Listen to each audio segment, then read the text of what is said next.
I'm not sure if you guys have read chapter 162, but I'm diving straight into chapter 163. Our boy Lu Sheng is standing there, watching his family prepare to leave. But there's this underlying tension. His parents and sister are all smiles, waving like everything's normal, but they don't know the weight's sitting on his shoulders. His sister, always the jokester, teases him with a playful grin. "Big brother, you really don't want to come with us?" Lu Sheng forces a smile, but there's a hint of unease behind it. He scratches the back of his head awkwardly. "I've got a military mission, so I can't go. But don't worry, Qing Shui's already arranged everything with a military division. You guys enjoy yourselves for a couple of days. I'll catch up with you soon." The words feel heavier than they sound. He wants to join them, but he knows he can't.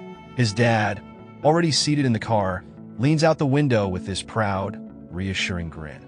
"National duty comes first, son. We get it. Go out there, do your best. Your dad's proud of you."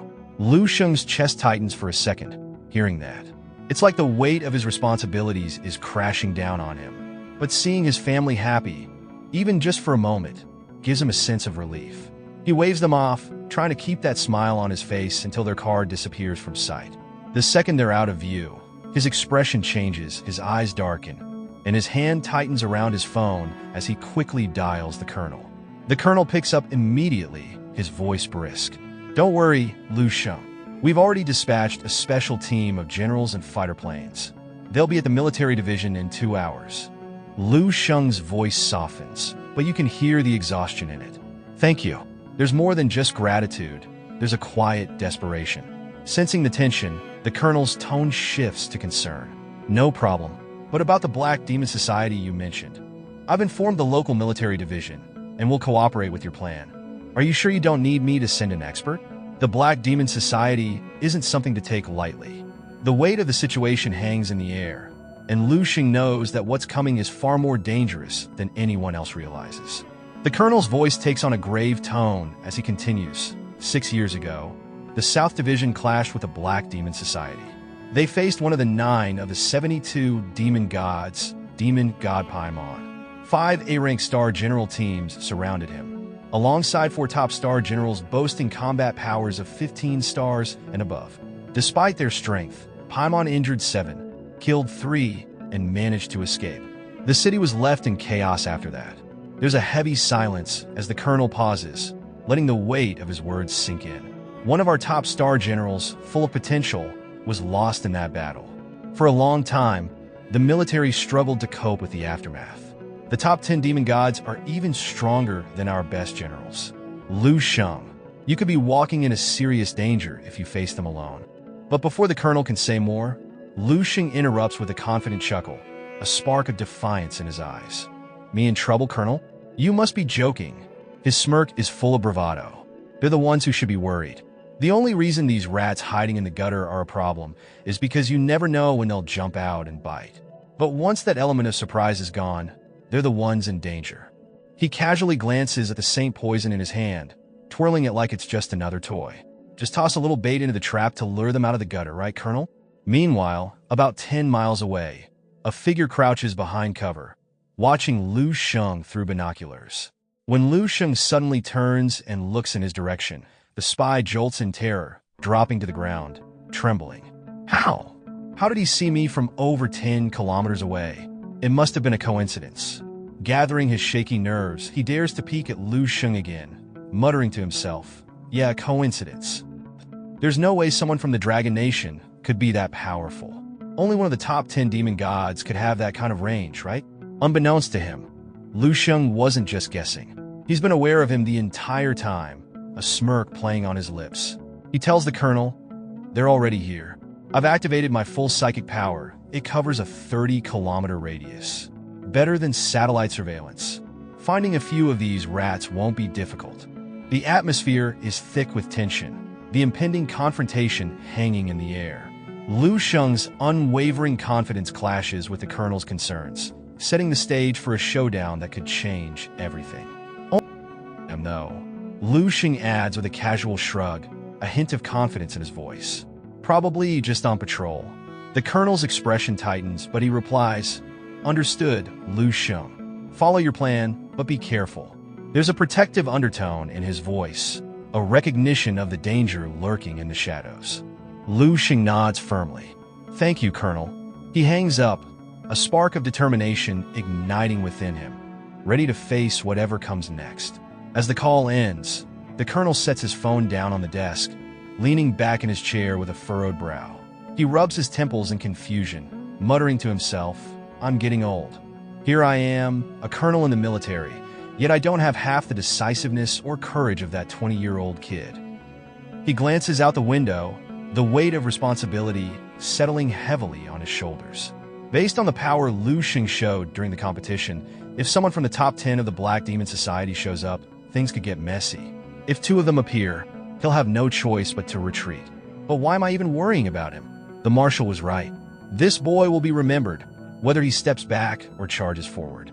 Maybe I should be more concerned about the ones plotting to kill him.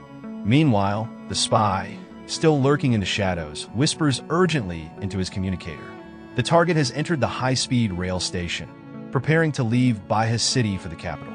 His breath quickens as he focuses his scope on Lu Sheng, waiting for further instructions. Received, continue following him. Comes the response, and he adjusts his grip, eyes narrowing. Suddenly, his vision begins to blur, the world around him spinning. What's going on? He mutters, panic creeping into his voice as he struggles to regain focus.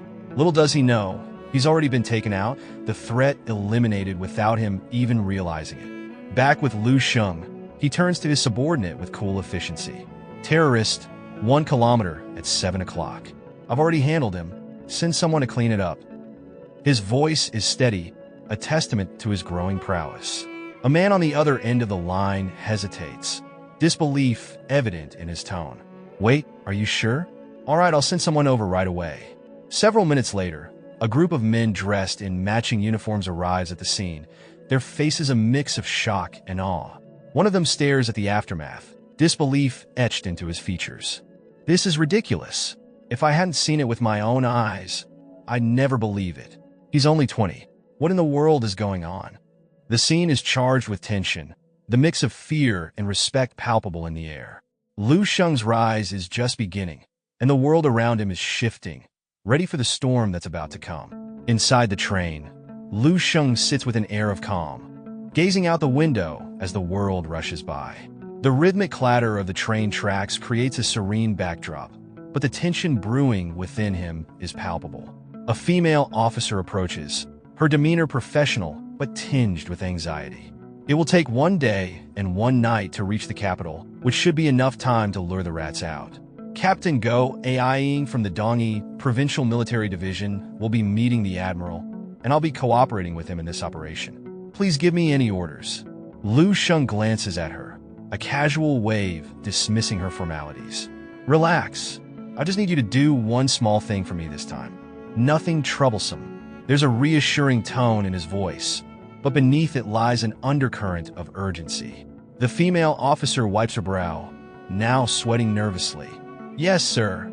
He opens a box he's been carrying, revealing the contents that hold the promise of power. I should get ready for all the incoming rats, he mutters to himself, determination flashing in his eyes.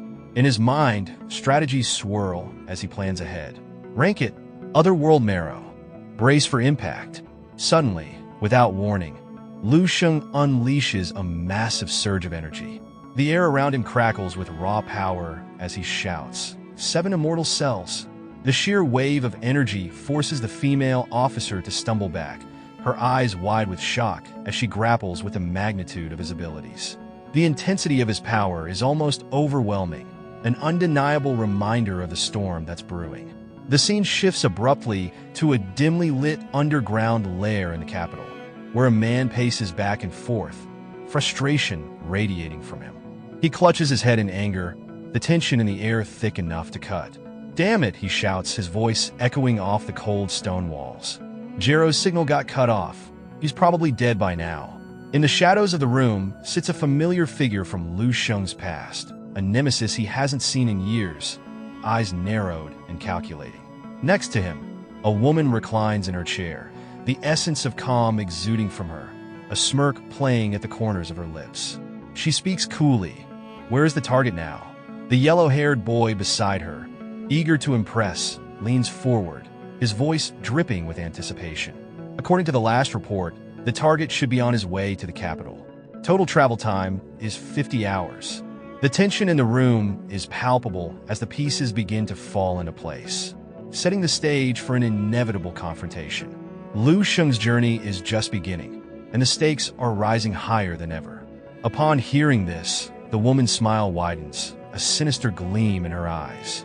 More than 2 days, huh? That's plenty of time. We'll be back before long. For God is on his way.